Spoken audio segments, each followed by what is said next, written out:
À Fukushima, plus d'1 million de tonnes d'eau radioactive traitées vont être relâchées progressivement directement dans la mer. Alors déjà qu'il y avait des types qui se régalaient à aller passer leurs vacances à Tchernobyl, là, il y en a qui vont aller piquer leur meilleure tête au Japon, en dos crawlé, en espérant se transformer en Aquaman, alors qu'ils vont juste ressortir avec 40 tubs directement greffés sous le menton en mode Chibro Cthulhu. Ici votre fidèle commis des comics, vous êtes dans l'émission qui fait le tour de l'actu de l'industrie du comic book et de tous ses dérivés. C'est le 413e JT Comics, c'est gros coup dur. Sonic sort dans la gamme Brickheads de Lego, alors que spontanément, vu sa gueule, j'aurais plutôt dit que c'était dans la gamme Crackheads de Niglo. Mais fonçons plutôt vers les news de la semaine. Bleu à l'âme. Chez DC, l'actu ciné est monopolisé par le scarabée bleu qui doit avoir un petit peu le blues vu que son épopée réalise le pire démarrage au box-office pour un film du DCU avec seulement 43 millions de dollars d'engrangés. Mais le public semble conquis par les aventures de Jamie Reyes et même l'histoire de ce film est folle puisque c'est un film qui a été surclassé. C'est-à-dire qu'il est arrivé, on lui a dit non, finalement tu seras pas sur HBO Max, en streaming, tu vas sortir directement au ciné. Oui, mais entre-temps, il y a eu la grève, ce qui est venu annuler tout espoir de promotion efficace. J'ai toujours pas pu voir le film malheureusement puisqu'à Marseille dans les cinémas pâtés il n'a été proposé que dans leur salle VIP Lounge où tu payes 36 balles la séance sous prétexte qu'on te fait attendre dans une salle privatisée, qu'on t'offre une boisson, un siège allongeable et une collation, ce à quoi mon beau-frère m'a immédiatement envoyé un texto, si on te fait une collation prends-moi une place, je viens avec toi. J'ai répondu que sa dyslexie ne s'améliorait vraiment pas, mais à 36 balles la séance je peux comprendre qu'on s'attende à se faire mâchonner le popcorn. La différence, outre la réception du public qui est quand même beaucoup plus chaude que celle de la critique professionnelle, c'est que le film n'a coûté que 200 millions de dollars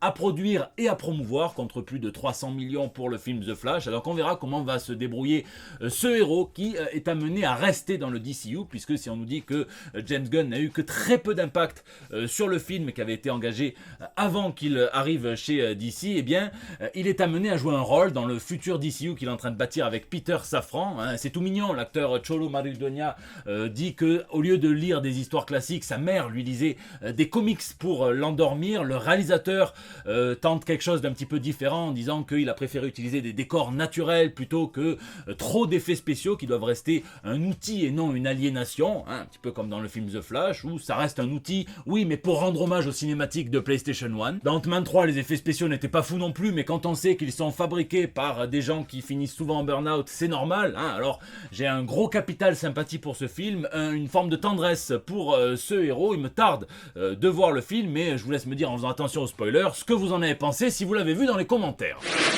Blabla ciné. Dans le reste de l'actu ciné chez DC, deux petites news croustillantes brumisées sur nos figures par James Gunn dans cette chaleur caniculaire. Il a tout d'abord déclaré ne jamais avoir dit qu'il réalisait un film sur un jeune Superman. Alors on pourrait lui dire oh menteur, tu t'appelles Gunn ou Sarkozy, mais effectivement quand on reprend ses déclarations, il ne l'a jamais dit. Tout ce qu'il a dit c'est faire un film sur une période plus jeune de la vie de Superman et il a pas reconduit Henry Cavill 40 ans pour embaucher David Corenswet qui a certes une tête de bébé Cavill mais que 10 ans de moins, 30 ans, ce qui n'est pas non plus trop jeune. Autre news qui m'excite quand même un petit peu, c'est quand il déclare penser de fond en comble la topographie de ce nouvel univers d'ici et établir une carte du monde avec les villes, Gotham City, etc.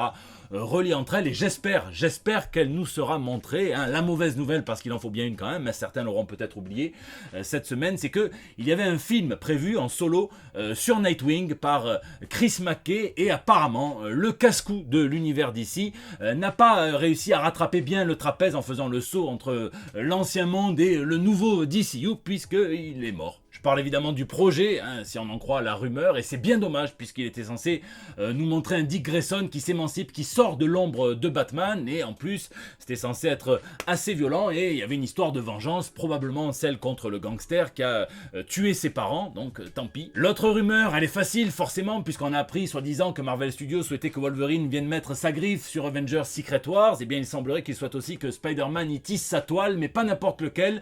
Andrew Garfield serait souhaité par le studio, alors qu'il y a tellement de choses à faire avec ce personnage, comme par exemple continuer son histoire dans un film un petit peu plus intimiste, ça pourrait m'exciter, et puis un petit peu de beau blabla, un petit peu d'enfumage alléchant, puisque le réalisateur du film Thunderbolt déclare qu'il va raconter une toute nouvelle histoire, ce ne sera pas une suite, même si les personnages sont déjà apparus dans d'autres films, non, il veut raconter quelque chose de différent, d'un point de vue différent, auquel les gens ne s'attendent pas spécialement. Alors est-ce qu'il va tourner ça exclusivement à hauteur de Sif? Pourquoi pas? On nous dit pas pas grand chose, mais j'avoue que ça excite un petit peu la partie la plus optimiste qui est en moi. Hein. Pareil quand le producteur de la série Loki nous dit que le fait que Sylvia travaille à McDo est une façon de nous montrer son état mental, son état émotionnel. Moi je pensais qu'elle avait juste vu un panneau venez comme vous êtes et qu'elle s'était dit qu'elle pouvait aller faire des maracas avec les emballages de Big Mac, hein, vu la gueule qu'ils ont les sandwichs quand on ouvre la boîte, mais non, en fait, après avoir vécu toute une vie cachée dans des apocalypses et dans cet environnement bruyant, chaotique, eh bien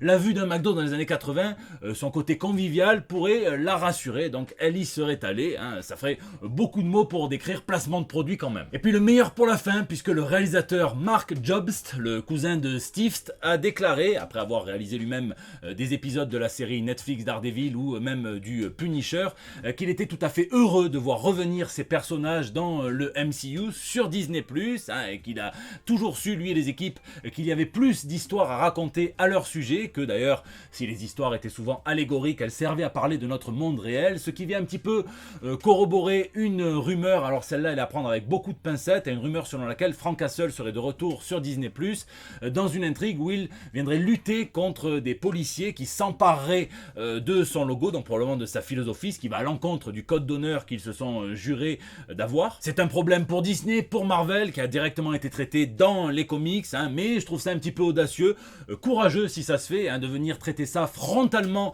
sur Disney+, plutôt que de se boucher le nez, se cacher les yeux et laisser le personnage mourir. Hein. De toute façon, on sait très bien que malgré sa réinvention très violente dans les comics, le personnage d'origine, son logo d'origine reviendront dans quelques années, ça c'est sûr et certain. Moi il me tarde de voir revenir John Bernthal dans le rôle en tout cas.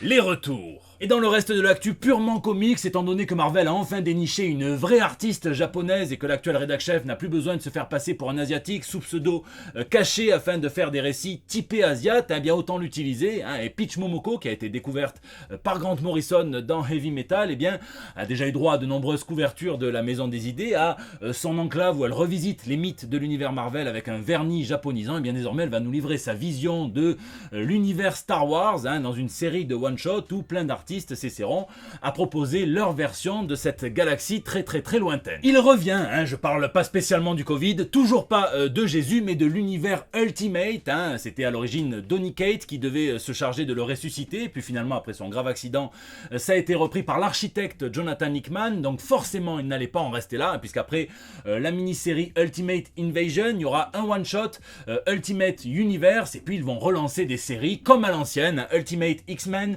Ultimate Spider-Man, on parle aussi d'un Ultimate Black Panther et d'un autre titre qui n'a pas encore été vraiment dévoilé. On parle ensuite d'un titre d'Hickman pour venir relier narrativement tous ces récits dans cet univers, et sachant ce qu'il a fait sur Oxbox, hein, et après sa supervision de l'univers X-Men, on peut lui faire tout à fait confiance. Et ce n'est pas le seul retour chez Marvel qui n'hésite jamais à jouer sur la nostalgie, à faire revenir des auteurs iconiques sur des Madeleines de Proust, en l'occurrence sur des Jugulaires de Proust, hein, puisque c'est monsieur Marv Wolfman qui va revenir, co-créateur de Blade entre autres, sur un What If, donc un seul numéro de Tomb of Dracula. Ça sera dessiné par David Cutler et on viendra s'y demander. Et si Dracula avait mordu le chasseur de vampires Blade et l'avait fait devenir complètement vampire. Et attention, le Camoulox de la semaine, hein, puisque celui qui revient tous les mois, voire même toutes les semaines ou tous les jours chez DC, Batman, va faire équipe avec un qui signe son retour tous les ans, le Père Noël. Hein, puisque dans une mini-série de 4 épisodes, on verra le grand barbu tout rouge venir à Gotham City pour enquêter sur un meurtre avec Batman, qu'on nous décrit comme son ancien élève. Et donc en plus d'avoir étudié le ninjutsu de Ra's al Ghul, eh bien il semblerait que Batman sache aussi murmurer à l'oreille des reines, manager toute une équipe d'elfes et évidemment livrer des cadeaux avec son Batplane. Sacré bateau. Et attention, un Père Noël peut en cacher un autre, puisque l'excellent Joshua Hickson va faire équipe avec James Tynion de Force chez Image Comics pour sortir The Deviant, dans laquelle on aura un Papa Noël psychopathe qui s'amuse à enlever, à torturer des garçons, et 50 ans plus tard, un journaliste va aller interviewer celui qu'on a arrêté comme étant le déviant, sauf qu'il prétend être innocent. Donc ça va être un thriller un petit peu psychologique. Il me tarde vraiment de voir ça, tandis que Geoff Johns et Gary Frank vont nous livrer les origines de leur monde complètement radioactif dans Geiger, Ground Zero. Puis enfin, on a une pensée pour le génial créateur de Bone, Jeff Smith, qui a dû annuler toutes ses futures dédicaces, conventions, après avoir subi un arrêt cardiaque. Donc on lui souhaite un prompt rétablissement. Et puis on a une pensée pour la famille, pour les proches de Dan Green, qui est connu comme l'encreur, hein, qui a sublimé les dessins de Marc Silvestri, de John Romita sur la série X-Men, d'Adam Kubert sur la série Wolverine, mais qui était avant tout un artiste à part entière, hein, comme il faut l'être pour être encreur de toute façon. Mais vous pouvez voir ces sublimes planches peintes dans le Into Shambhala, le récit sur Doctor Strange par J.M. DeMatteis. Un paix à son âme, mais repose en paix l'artiste.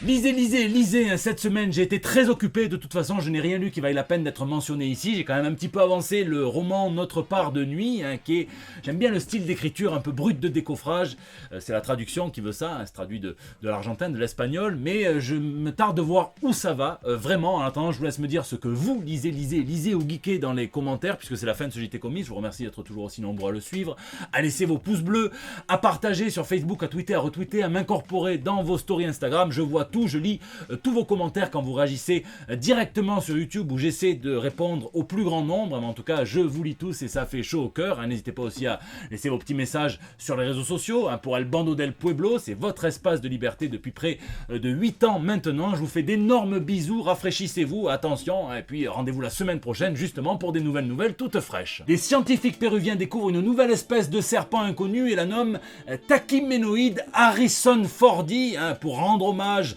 à l'engagement pour la protection de l'environnement de l'acteur, hein. Ça c'est soi-disant, je pense qu'ils l'ont juste vu à poil sur une plage à Lima et qu'ils ont juste de la suite dans les idées.